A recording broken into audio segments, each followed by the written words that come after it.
Здравствуйте, меня зовут Валерий Анатольевич, я сотрудник отдела истории Якутского государственного музея имени Емельяна Ярославского, в залах которого сейчас мы находимся.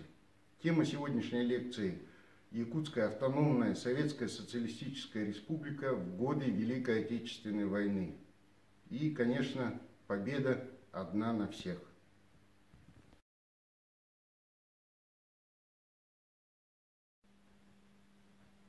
22 июня 1941 года на самое крупнейшее государство в мире, Союз Советских Социалистических Республик, было совершено вероломное нападение фашистской Германии и ее сателлитов. Началась Великая Отечественная война. Якутская ССР, как и вся страна, мобилизовали все ресурсы на общее дело – победу в этой тяжелой войне с очень сильным врагом – фашистской Германией и объединенной под ее началом практически всей континентальной Европы.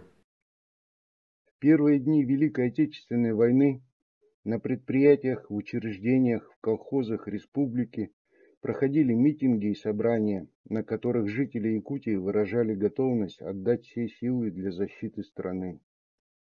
Только за первую неделю войны в военкомат города Якутска поступило 398 заявлений с просьбой о добровольной отправке в действующую армию. Одновременно 230 таких заявлений было передано в областной военный комиссариат из районов. Всюду чувствовался небывалый патриотический подъем. Всего же из Якутии за годы войны были призваны на фронт более 62 тысяч якутян. Почти половина из них никогда не вернулись домой, оставшись на полях сражений. По результатам переписи 1939 года численность населения Якутской АССР в предвоенное время составила чуть более 413 тысяч человек. По итогам переписи 1959 года население Якутской АССР составило 487 тысяч человек. За сравнительно короткий период оно увеличилось на 73,5 тысячи человек или на 17,8%. Прирост полностью обеспечился миграцией трудовых ресурсов, горнодобывающей промышленности, транспорта, строительства. Доля же якутов по сравнению с предыдущей переписью уменьшилась с 233 тысяч человек до 226 тысяч. Якутский народ даже за 14 послевоенных лет не смог восстановиться от потерь в годы войны, достичь довоенного уровня населения. В рядах защитников Родины героически воевали целые династии. Так, из Чурапчи были призваны в армию и сражались с врагом 7 братьев Илларионовых. Из Алекминского района 6 братьев Журавлевых, 5 Габышевых из Мегина-Кангаласского и многие другие. За проявленную отвагу и геройство многие офицеры, солдаты были награждены орденами и медалями. Всего за годы войны высоких боевых наград были удостоены более 2400 якутян. 24 человека удостоены высокого звания Героя Советского Союза и 1 Герой Российской Федерации. 5 стали полными кавалерами Ордена Славы. По решению Государственного комитета обороны летом 1942 года развернулась работа по подготовке особой воздушной линии по перегонке американских боевых самолетов из Фэрбенкса через Чукотку и Якутию в Красноярск, Сталинская трасса Аляска-Сибирь. Якутск стал центром перегоночной трассы.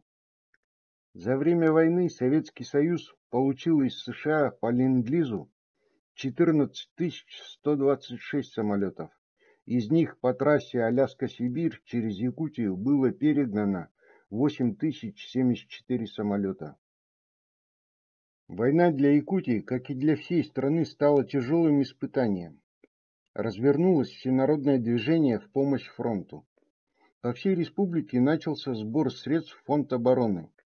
От населения поступали деньги, облигации государственных займов, различные материальные ценности, продовольствие. Всего в фонд обороны Родины было внесено более 37 миллионов рублей.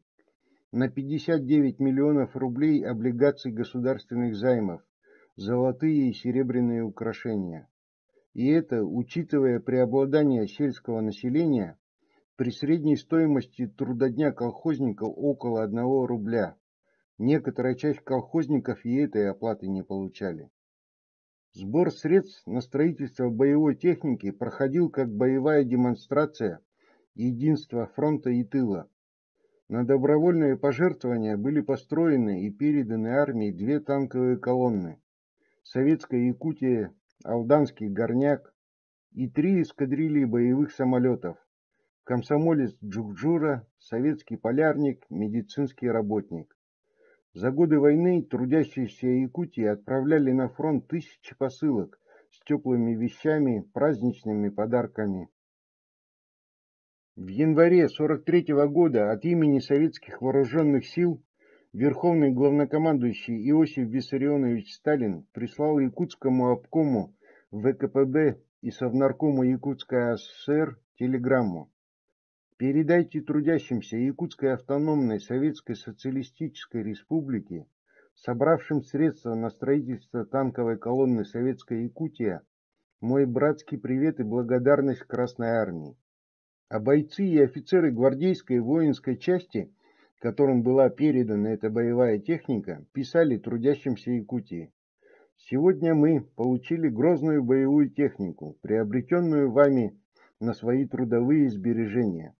Заверяем вас, что мы и впредь также беспощадно будем истреблять фашистскую нечисть до полного очищения нашей земли и под боевым гвардейским знаменем на грозных боевых машинах умножим нашу славу и вместе со всей Красной Армией добьем фашистского зверя в его собственной берлоге. В республике развернулось движение «Фронту надо, будет сделано». Особое внимание было уделено золотодобыче, роль которой во время войны возросла многократно. Оно шло непосредственно на укрепление военной мощи страны, на приобретение вооружения для действующей армии. За золото наша страна покупала в США и Англии танки, самолеты, артиллерийское вооружение, снаряды и тому подобное.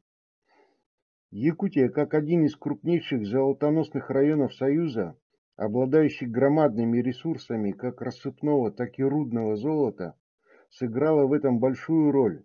На ее золотую промышленность были возложены особые задачи, как на важнейший участок оборонной индустрии. Девизом каждого старателя, каждого горнорабочего стало не уходить с рабочего места до тех пор, пока не будет перекрыто принятое обязательство. В массовом порядке на приисках были организованы стахановские школы. Так горняки треста Джукджур-Золото 20 августа 1941 года первыми среди предприятий цветной металлургии досрочно выполнили годовой план золотодобычи. В связи с нехваткой рабочих рук на работу в угольных, соляных шахтах и рудниках были мобилизованы женщины, подростки и старики, которые наравне с мужчинами приняли на себя всю тяжесть шахтерского труда. Стране не хватало слюды, страна приобретала ее за валюту. Охотник, якут Виктор Николаевич Захаров обнаружил слюду в Алданском районе. В 1942 году был основан трест «Алдан-Слюда». Эмильджанское управление поставляло половину всей добываемой в стране слюды флагопит. Во время войны в Якутии началась добыча горного хрусталя. В 1944 году она дала стране четверть общесоюзной добычи этого стратегического сырья. Началась добыча исландского шпата, не менее ценного, чем золото. За это время Якутия стала одним из крупнейших оловоносных районов Советского Союза. Прииски Бургалах, Эгакая.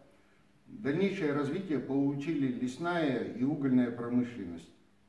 Рыбаки Якутии за период с 1941 по 1945 год увеличили добычу рыбы в 4 раза по сравнению с предвоенными годами. Сдали государству свыше 2 миллионов тонн рыбы. 500 рыбаков были награждены орденами и медалями.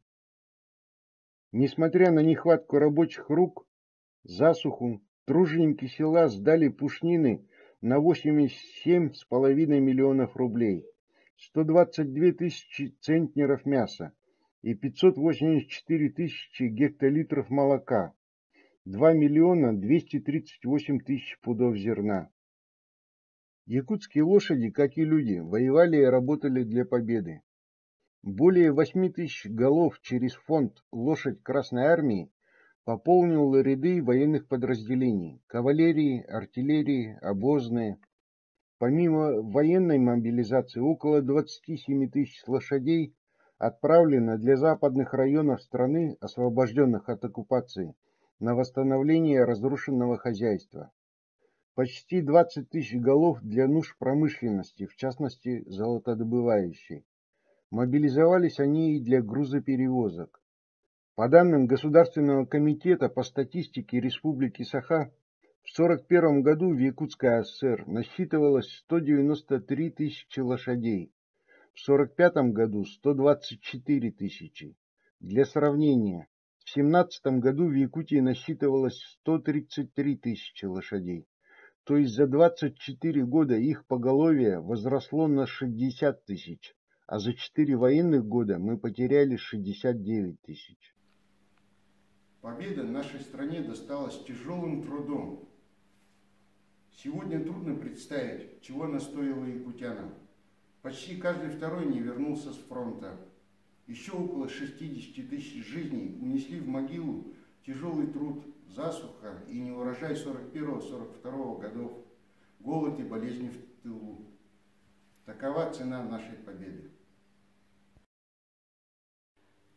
На этом сегодняшняя лекция, посвященная 75-летию окончания Второй мировой войны, закончена. До новых встреч!